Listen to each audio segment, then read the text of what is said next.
amigos, Revolução Espírita, o nosso programa já predileto de vocês. Olha a pretensão, hein?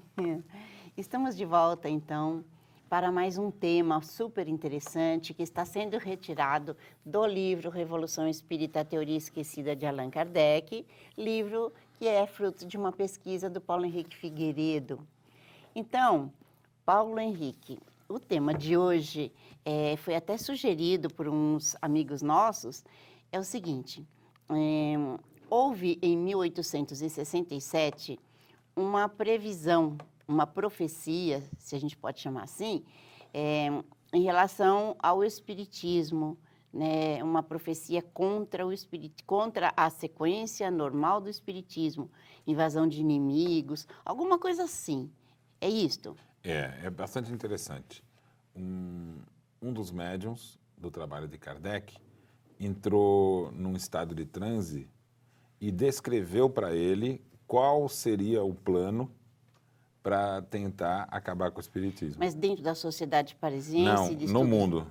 O que é, No quais mundo. as fases que ia passar o espiritismo No mundo. na tentativa de fazer com que ele não vingasse. Mas o médium era da sociedade parisiense ou era uma pessoa... Kardec, ele tinha correspondência com centenas de centros espalhados pelo mundo inteiro. Uhum. E ele ia publicando a Revista Espírita todos os meses, né?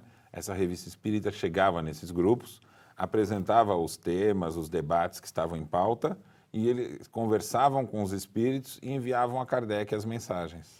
Então, eu vou atrapalhar um pouquinho você para convidar os nossos amigos a conhecerem a Revista Espírita de Allan Kardec.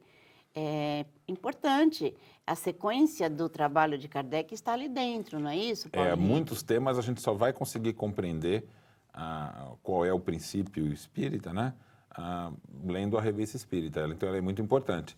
Ele escreveu essa revista todos os meses, desde 58, e ele deixou em 69 o último número pronto, quando ele desencarnou em março de 69.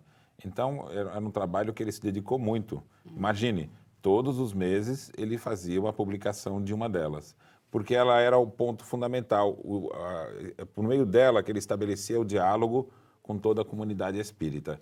E ele tinha um local, né, que era a Sociedade Parisiense de Estudos Espíritas, que ali ele tinha uma sala onde ele fazia os atendimentos às pessoas que o procuravam, onde ele fazia as correspondências, as triagens, estabelecia os arquivos com todos os documentos, né?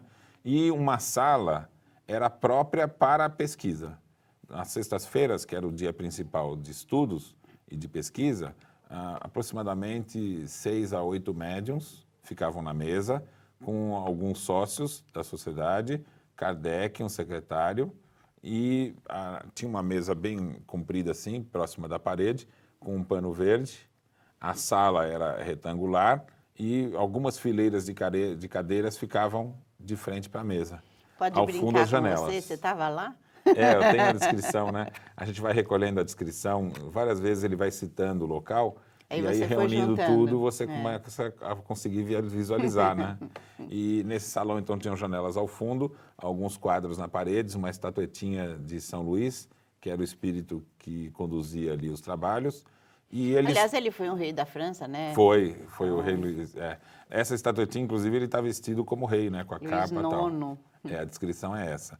E nessas reuniões de sexta-feira, os médiuns recebiam espíritos, e Kardec fez milhares de diálogos com os espíritos no decorrer dos anos. Em 67, aconteceu algo especial. Um médium da sociedade entrou espontaneamente num estado de transe muito profundo, né? Perdeu a consciência, depois não lembrou do que disse e falou durante 1 hora. Nossa.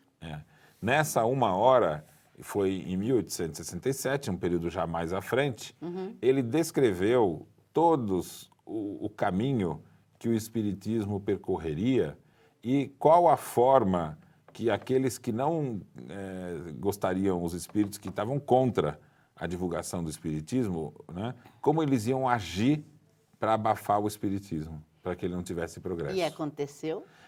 Tudo que ele falou naquela noite aconteceu. E nós vamos contar aqui, né, para aqueles que estão nos acompanhando, qual foi essa profecia, o que ele contou. 1 hora, então, ele esteve falando e Kardec dialogando com ele? Ele ficou durante um bom período dessa hora falando e só descrevendo, só contando para Kardec os detalhes. Num determinado momento ele acordou, esse médium, não sabia o que estava acontecendo, até perguntou, o que eu falei, o que está acontecendo? E aí ele entra em transe de novo e termina a explanação dele. Que interessante, né? Porque você falou que ele falou de forma espontânea. Kardec fazia muita evocação, não é verdade? Normalmente ele trabalhava com fazia evocações. Hoje isso é meio perdido no meio espírita, embora a gente evoque sem perceber que está evocando, não é verdade? Agora o Kardec, a evocação era um instrumento. Então ele investigava os fatos pela evocação. Nesse caso em si, os espíritos tinham algo a revelar, né? E Kardec, então, transcreveu na Revista Espírita os principais trechos. E muito interessante, que nós vamos ver agora, é que tudo o que foi previsto ali, naquela que podemos chamar profecia, porque era uma visão do que ocorria no futuro, tudo ocorreu. O que mostra o seguinte, os espíritos tinham consciência da missão, dos ensinamentos que eles queriam transmitir, e sabiam até quais seriam as artimanhas para tentar fazer com que o espiritismo fosse abafado. Tudo isso já se sabia até antes. Então, não é questão de milagre, né?